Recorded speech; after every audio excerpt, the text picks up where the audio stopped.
This is by you, O'Brien. Why do I have all the space around me? I put some deodorant on this morning. Because you're on your... Thank you for being here. We joined by council members Bagshaw, Pacheco, Herbold, Juarez, O'Brien, and Gonzalez. And if there's no objection, the minutes of the October 28th, 2019 meeting will be approved. Hearing no objection, the minutes are being approved. We do have a presentation at the end of this short briefing. I'll dispense with the President's report, and there's nothing for vote this afternoon from the Governance, Equity, and Technology Committee. I'll turn it over to our capable Budget Chair, Councilor Thank you very much. And just as a reminder, everybody, nice, thank you, that's $20 fine. We have no votes tomorrow night, or tomorrow day, while we're having our first discussion around Form Cs, but you will have an opportunity to co-sponsor if you want, and then a week from today is when we're going to have our final balancing package in front of all of us, and it's at that point, a week from today, that we will be voting on the entire package. So if you've got anything you want me to know about, please come on down to my office. I'll be meeting with Council Central staff today to get the update on Form Cs and how we're going to pay for anybody's new requests. And that's it for this week, but we're getting real close. So tomorrow, Form Cs, next Tuesday, we vote, the Monday before Thanksgiving, done. So thank you all very much for all your hard work. Thank you, Councilmember Bagshaw. Councilmember Pacheco. Good morning. Good morning. So there are three PLUS-related items on introduction and referral today. Council Bill 119695, which is an ordinance that would approve the Seattle Modern Living on Willow. Clerk File 314440, which is an application by John DeFeo for a contract rezone from single family 5,000 to low rise 2. And then Clerk File 314439 is the initial filing of a subdivision at 1417 East House Street. So that's all on the PLUS Committee. Thank you very much. Councilmember Herbold.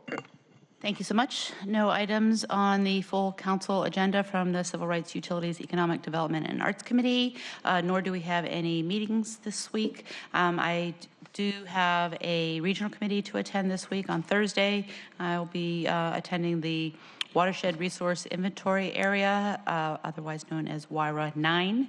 And then as far as events coming up this week, on Wednesday, I'll be attending the Commission for People with Disabilities Inclusion Jubilee and receiving the Commission's Public Policy Award.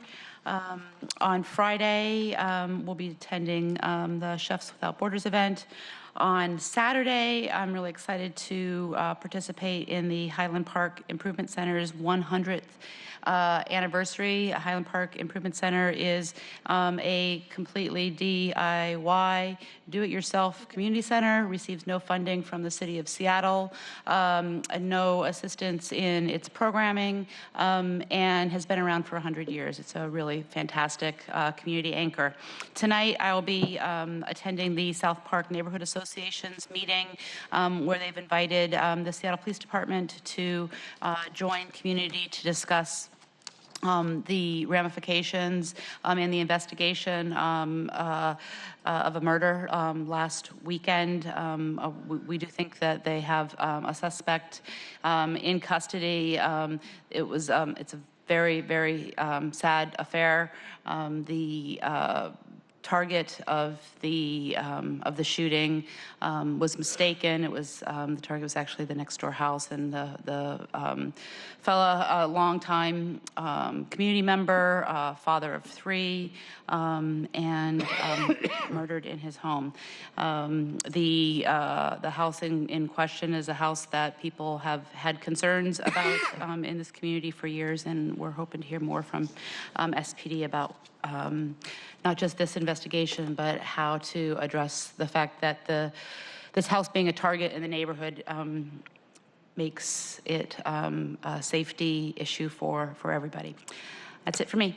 Thank you, Councilmember Herbold. Councilmember Juarez. Good morning, everybody. Good morning. So now that I'm a big soccer fan, Go Sounders and go D5. Yes, our coach, Mr. Schmetzer, deserves a lot of credit. He originally comes from D5. Nathan Hill graduate. Just want to throw that out there, take credit for it. He learned to play soccer with the Lake City Hawks. Just want to say that again. So go Sounders, go D5. Yes, I know that was shameless. Let me see. Let's talk about our committee. Earlier this year, City Council, we signed into law an ordinance forming a waterfront lid, which is a key component to the Waterfront Seattle program funding plan. This funding plan will create 20 acres of improved park space for all of Seattle to enjoy and reconnect with the Salish Sea. Improvements include sidewalk and street access, year-round activities and events, a dedicated maintenance and security team, as well as additional concession and retail offerings. Today, we'll hear more about the next phase of building the civic project. Big thank you to Eric McConaughey. What is that, Eric's last name? Okay, for coordinating us through the next phase. Also, thank you, Council President Harrell and Councilmember Bagshaw, for your leadership and assistance for leading this piece of legislation during a busy budget season, so the Office of Waterfront may remain on schedule. Our next Civic Development, Public Asset, and Native Communities Committee will be December 4th. More details to come. I understand that the Waterfront folks are here and will walk us through the presentation, and I look forward to that. Thank you. Thank you, Councilmember Juarez. Councilmember O'Brien. The Sustainability and Transportation Committee has nothing on this afternoon's agenda, nor do we have a meeting this week. Thank you, Councilmember O'Brien. Councilmember Gonzalez. Thank you. Good morning. Good morning. There is no meeting of the Gender Equity, Safe Communities, New Americans, and Education Committee this week due to ongoing budget proceedings. We have one item on this afternoon's agenda, and it appears on the introduction and referral calendar, and that is my proposed legislation, which would limit foreign influence corporate contributions in future elections. So I brought some materials to hand out here today. I emailed these out, but wanted to make sure that you all had them here as well. So this is a memorandum, and you all know how much I love infographics. So I also included an infographic for you all to get a high-level view of the various components, important components of this legislation, which I'm referring to as the Clean Campaigns Act. So this does appear on today's introduction and referral calendar. The memorandum on page 4, 1, 2, 3, 4. I'm sorry, these do not have, the pages don't have numbers on them, and I apologize for that. But on the 4th page, there is a anticipated legislative timeline.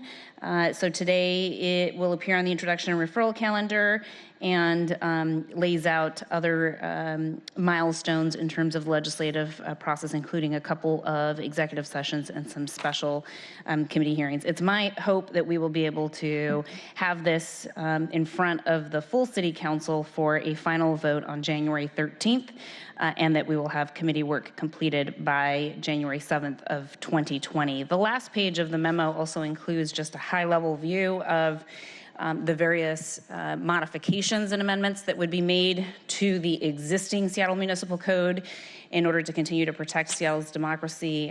One of the things that I think is really important for folks to understand is that we've had both the Washington State Public Disclosure Commission and the Seattle Ethics and Elections Commission take a look at the draft ordinance before I asked for it to be placed on the introduction referral calendar. We've received a very positive endorsement from both of those entities at the state and the city level, and feel very good about where we're at in terms of the various components of the legislation. On December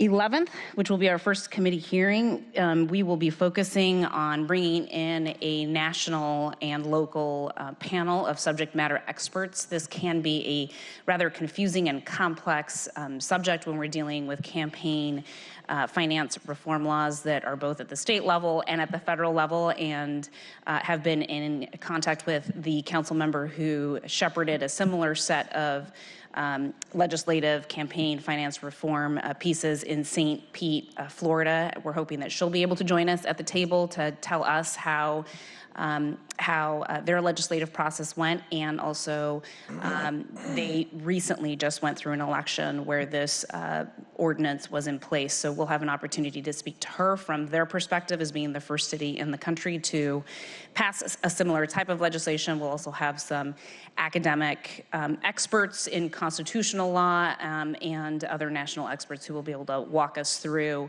the various components of this proposed legislation and why they believe, in their opinion, that Seattle is poised to be the next and the largest city to pass a package of legislation that is similar to this. So looking forward to shepherding that conversation through my committee. Really appreciate the council president's grace in allowing me to put it through my committee, and looking forward to, again, having the conversation and continuing to engage with stakeholders around the potential impact of this legislation on future political activity. If the Clean Campaigns Act is passed by the full council, I expect that it will go into effect starting in 2021. So that'll give the Seattle Ethics and Elections Commission an opportunity to adjust to the new regulatory framework, and everybody else to adjust to the new regulatory framework as well. Happy to answer any questions about it, but I feel really strongly about this potential legislative action, and really proud that I sit on a city council who I think shares a lot of the same values as it relates to protecting our democracy in the future. Very good. Thanks, Councilman Gonzalez. Sure to generate some great conversations, a great body of work. So I look forward to seeing it as a council member and as a president. And just one last thing that is not legislative related, but really important to me. So today, many of you may have been hearing a lot of buzz about DACA. That's our Deferred Action for Childhood Arrivals Act that was passed by executive order by then President Obama. This is being argued actually today in the U.S. Supreme Court. It has been on a long journey to get back to the U.S. Supreme Court. It obviously impacts millions and thousands of people across the country, and certainly many DACA holders here in our own great city. So there will be a rally that will be happening today that is being led by youth leaders. It is called the Home is Here rally. Really excited about being able to join this as part of a nationwide organizing effort and making sure that these voices continue to be lifted up. I want to appreciate and thank the Washington Dream Coalition, One America, 21 Progress, Faith Action Network, and many other organizations, including the Teamsters, who are pulling this together and sponsoring it today. I think this was on the books for quite some time, long before the Sounders were planning a parade in downtown. But I hope that folks will make an effort to work their way over to stand in solidarity with our DACA recipients and our broader immigrant community. The rally will start at about 2:30 p.m. in front of the U.S. Federal District Court at 7th and Stewart. Again, really excited about being able to join them in this moment of solidarity, and as a representative of the Seattle City Council, and really continue to be honored about the work that we do here on the City Council and as a city as a whole to protect our DACA recipients, as well as to continue to invest in the resilience of our broader immigrant and refugee community. So hope that we'll be able to see some of you there if you have time to go immediately after our full council meeting. Thank you, Councilman Gonzalez. All right, let's keep going through our agenda. So why don't Marshall and company come forward here, and we'll start with the lid presentation.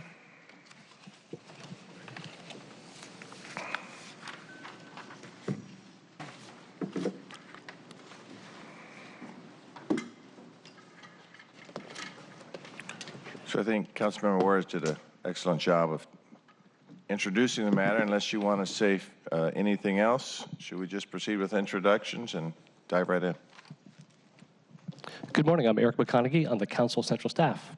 I am Dory Costa with the Office of the Waterfront and Civic Projects. Marshall Foster, Office of the Waterfront and Civic Projects. I'm Elena Johnson, and I'm in FAS Finance. All right, please proceed. All right. Well, good morning, council members. Thanks for having us back. We're glad to be here. This briefing is really to frame up for you the next step in the local improvement district process. What we're going to do is walk you through two pieces of legislation related to that.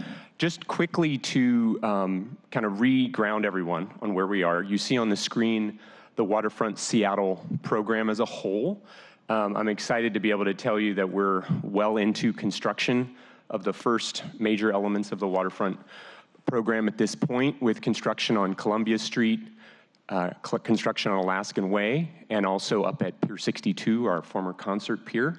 So there's a lot of action underway today on the waterfront. The legislation in front of you is a really critical next step to ensure we lock in place our final funding elements to be able to complete both the public infrastructure, the roads, the infrastructure for utilities and the like, but also to get these great park amenities to serve the downtown as well as the city and the region as a whole. So I'm going to turn it over to Dory, who's going to walk you through the legislation. Yeah. So also to kind of ground everyone, what you see in front of you on slide 3 is the boundary of the waterfront LID area that was formed in January by council action. It stretches from Denny Way in the north down to Massachusetts Street, and we move to the next slide, please. That boundary was decided on following our preliminary special benefit study, which was completed in 2017. After that was completed, the council passed Resolution 31812, which was our intent to form resolution. It showed the city's intent to move forward with an LID. Public hearings on the proposed LID and the preliminary assessment roll were held in the summer of 2018. And in late 2018, we presented council with a proposed ordinance for LID formation, along with 2 companion ordinances, a protest waiver ordinance authorizing us to enter into a protest waiver agreement with some of the property owners, and an operating and maintenance ordinance. Those were all passed by council in January, and really, formed the LID and allowed us to start moving forward with construction of the LID funded improvements. This year, we've been working on the final special benefit study and the proposed final assessment roll. That was completed earlier this month, last week, in fact. And so we're here today with you to talk about 2 ordinances related to the LID. Oh, sorry. A resolution and an ordinance. My apologies. Today we're going to talk about the ordinance and the resolution. I'm sorry, I'm nervous. We continue the process, as Marshall said, of implementing the LID by initiating the confirmation of the LID assessments. So we're going to review a LID code change ordinance and the final assessment roll resolution. First up is the LID code change revisions. The LID state law has been around since before the founding of the state. It's actually been a process that's been around for a long time. It changes over the years, and this LID code revision updates the municipal code to better align with the revised Code of Washington in the process to confirm the LID assessments. One of the things that we're going to do is we're going to provide the hearing examiner with more time to prepare his findings and recommendations from the hearings on the public assessment, the final assessment roll. The current code allows only 20 days for the hearing examiner to prepare his findings. That may have been enough time when we would do smaller, sidewalk LIDs or street paving LIDs, but for this LID, which has over 6,000 properties, that's a small amount of time. So we want to make sure that he has the time to do well-crafted recommendations and findings from the hearings. It also modernizes the clerk's process of notifying property owners of the hearing results following the conclusion of the hearings. It allows for her to post the assessment roll. It also removes a section of the code that specified outdated dates for property outdated cost for property descriptions. Those costs, from what I can understand, were put into the code in 1985 and haven't been updated. So we've actually stricken them. Councilman Herbold. Thank you. So these code revisions will actually, they're not for future LIDs exclusively. They're also to help inform the final process steps of this LID. Yes. And so it sounds like the kinds of changes that you're talking about are the kinds of changes that would be necessary to have a better final end product. Is there any, would there be any questions or problems with sort of changing the rules midstream, given that we have several years worth of process underway for the LID? We haven't heard anything from the city attorney or the LID attorneys that we work with that would indicate that there would be any legal problem with that. These changes do not violate anything in state law. The original code is actually stricter than state law and provided deadlines that were not in state law. So from our understanding, these don't create any problems. They also don't change any of the opportunities for public hearing or for people to have their comments made or to appeal comments or any of those things. So that does not change at all. I'm just going to add one thing, which is that this part of the process for the Waterfront LID, we haven't gotten there yet. So the changes that Dorinda has described are for a part of the process that we haven't gone through yet. Okay. So from that point of view, whether the code update happened now or it had happened sometime previously, it doesn't affect something we've already been through. Super. Thank you. Thank you. So the resolution is actually the step that starts the final assessment roll confirmation. It sets the date of the public hearing on the proposed assessment roll, and it declares that the hearing will be held before a hearing examiner. The public hearing date is Tuesday, February 4th. And the assessment roll hearing property owners will be given an opportunity to object to their individual assessments. They must file objections in writing before the hearing date. That hasn't changed.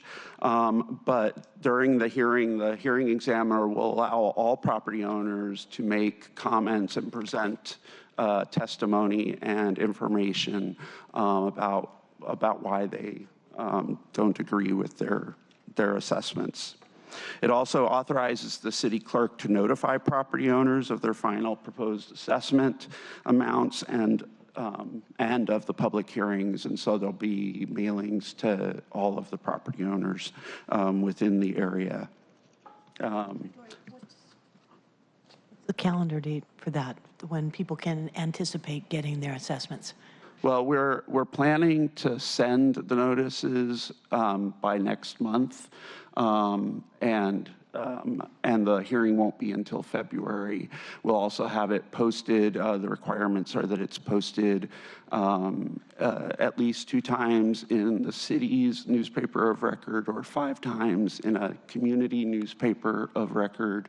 And so it'll also be noticed in the paper. So will people, if they don't challenge their assessment, will they expect that assessment to come in with their property tax in April, or is it a separate bill? It won't come this year.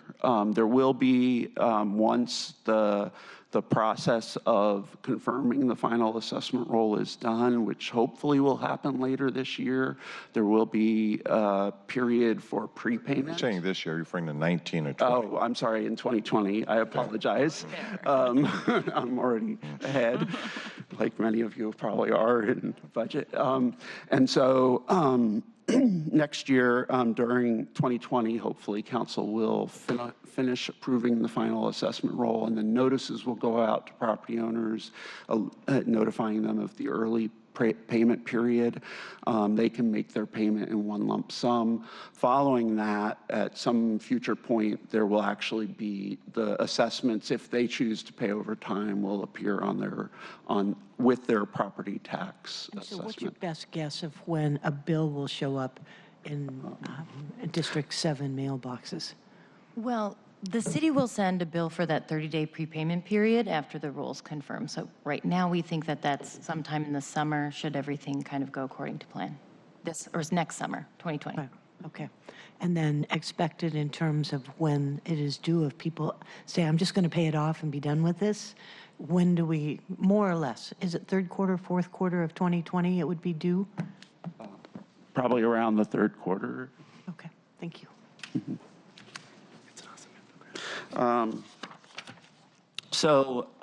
Next slide, wanted to just go through what the upcoming steps are.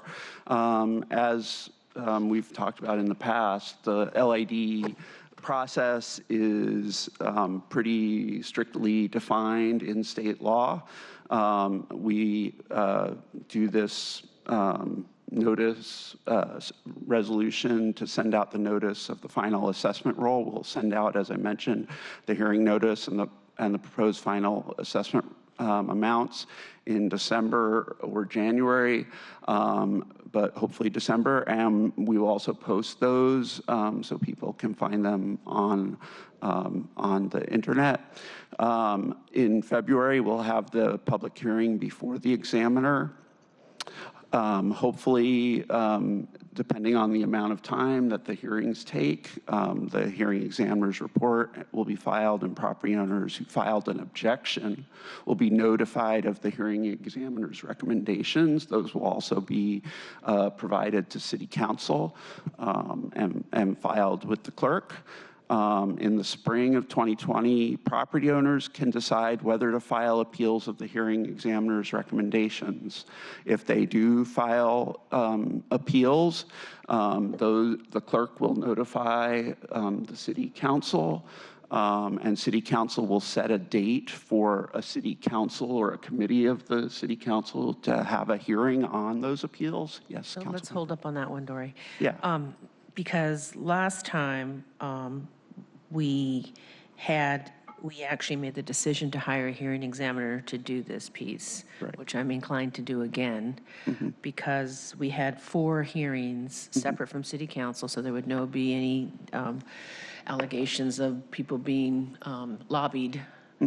And so Mr. Vansel, hearing examiner, did a really good job. We had 4 hearings over the spring and the summer, and then he did a report in August, hearing what the concerns were, the FAQ that came out, why we did that, and I'm probably inclined to do that again.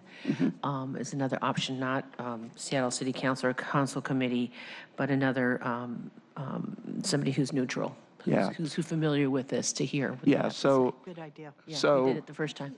I do not believe that that's allowed. I didn't know that. The first public hearing, we Yeah. are doing before a hearing examiner. However, in the code, it does state that if has you to? do it with the hearing examiner, there needs to be an opportunity to appeal directly or some kind of process. Exactly. And then our code states that it is a public hearing form, and so what that looks like, we haven't determined yet, and we'll work with you to do that. Oh, okay, so it isn't like what we did last time. No, this is actually the true quasi-judicial Okay, the period one that where you will be sitting at some point as what the state law calls it, a board of equalization, to determine what the final assessment is and whether, so that's the whole reason why this is a quasi-judicial process. So Dory, can I just follow up with that for my colleagues who are going to be here? Do they go through line by line, the people that are challenging each one of them, that they have to review every one of the complaints? I'll jump in just to clarify sort of for folks watching on television and here presently that for sure in February of next year that the hearing examiner will hold that hearing. Right, I'm talking about in the spring. Later on, the appeals would come to council. And my understanding is that any person who appeals will get their chance to sort of be heard at council, that appeal would be taken up by council. Well, Eric, my expectation is that there could be hundreds of appeals. And if that is the case, that's a lot of time council members are going to be dedicated to this. It sounds like we are legally required to do so. Yeah. And so I'll just fall back on we will work with you on that. Right, and make sure that we've got the timing Yeah. so that it's on people's calendars. I will say. I just want to, before you move on from that, I just want to make sure that it's pretty clear, at least in my own head, that between now and this, we get usually when we're dealing with quasi-judicial issues, it's in the context of land use and zoning issues, and we usually get a notice from council central staff about when ex parte communication is ex parte communication in the context of a quasi-judicial proceeding. So give us a sense about what that process looks like and sort of what our obligations are either now or in the future as it relates to ex parte communication and quasi-judicial proceedings. Sure, thanks for the question. So the council's rules say that the date that the date that the hearing examiner files his decision recommendations on the final assessment roll, that is when the QJ process starts for the final assessment roll, where council is sitting like a body of judges. Now, you'll recall that with the resolution, the resolution showing the intent to form the LID, council picked, for prudential reasons, picked the day of the first hearing, the last round of hearings in the summer 2018, as the day that the QJ process started. So we're sort of in that process now. And with regard to the QJ rules, it means that council can't have ex parte communication, can't talk with folks outside of these kinds of meetings about these sorts of things. If that does happen, it can be inadvertent. Sometimes the example we talk about in the land use context is, council member, you're at the grocery store and someone walks up and says, council member, I really hate this idea. And you say, oh gosh, this is something I need to disclose. There's a way that staff can work with you to disclose that. Mm-hmm. That's the cure for that. And that sort of thing it happens every now and then, and it's part of making sure that council can still participate in that and there isn't any question about that decision. Great. I hope that helps. Can I dive into this? Because it's fairly embarrassing for me, having been engaged in this project for 2014. I received an email from Darby Ducombe yesterday, multiple emails about budget stuff. One was encouraging us to support the hearing examiner, and then this one about Waterfront. I was foolish in responding to her. I had not seen your notice at the time, but I wasn't talking about any special assessments, just that, hey, we have done this. We've been working on this for 17 years. Can we I think before the rest of us, or we all have it, but well, yeah, but I haven't read it because of the subject line. So before the rest of us hear about the contents of Councilmember Bagshaw's correspondence, can we get some clarity about whether that's appropriate?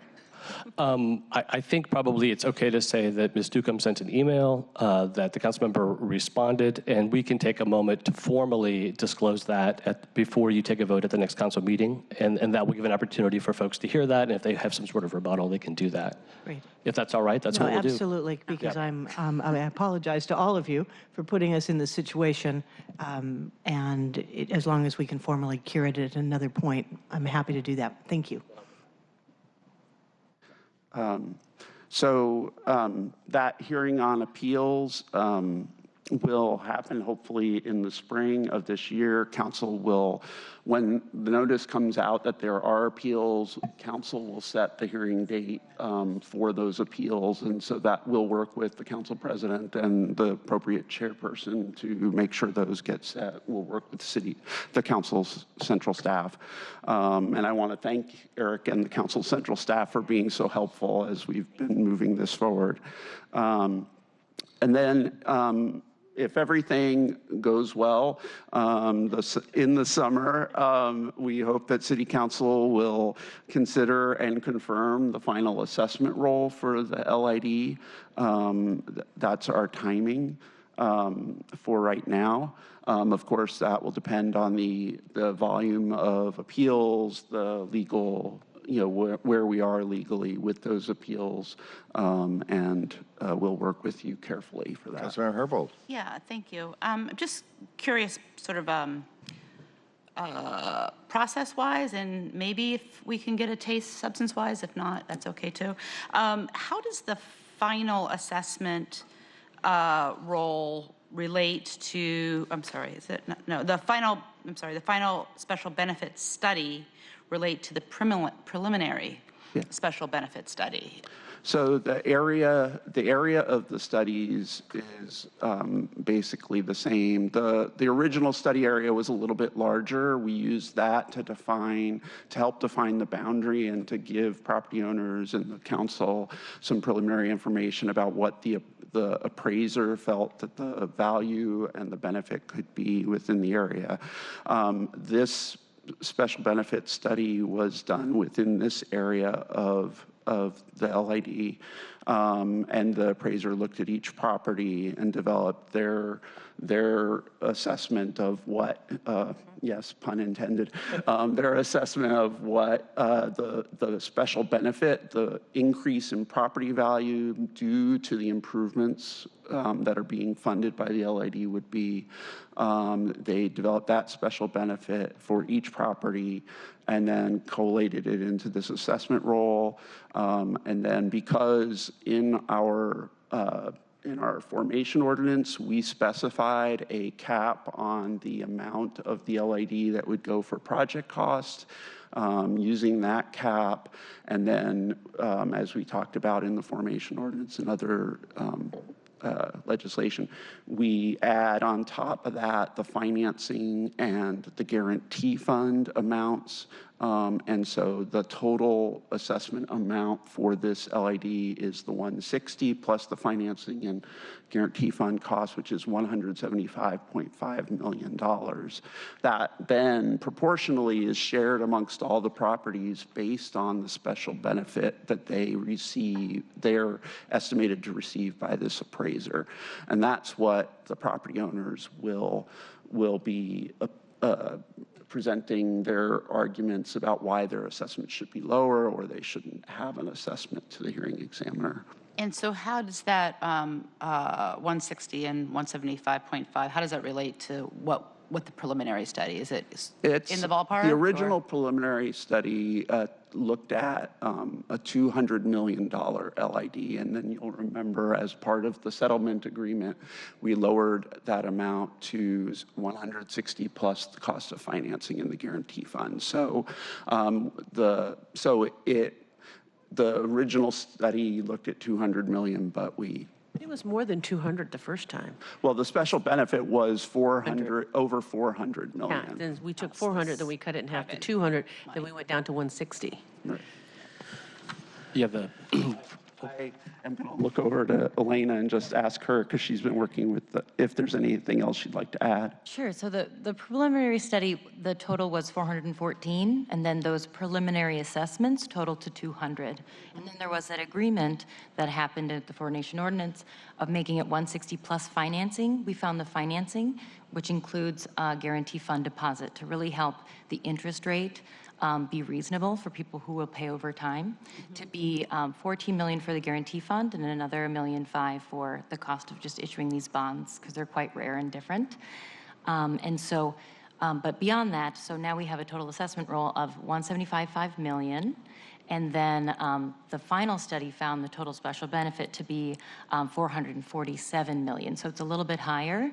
And then the total assessment roll is a little bit lower. However, it is a more detailed study. So as you might have seen, like even the city has some property in the lid, and some of our assessments went up and some of our assessments went down. And so like the city, some people might have assessments that go up, and some property owners might have seen that their assessment went down. It just kind of depends on what the appraiser saw after taking a much closer look.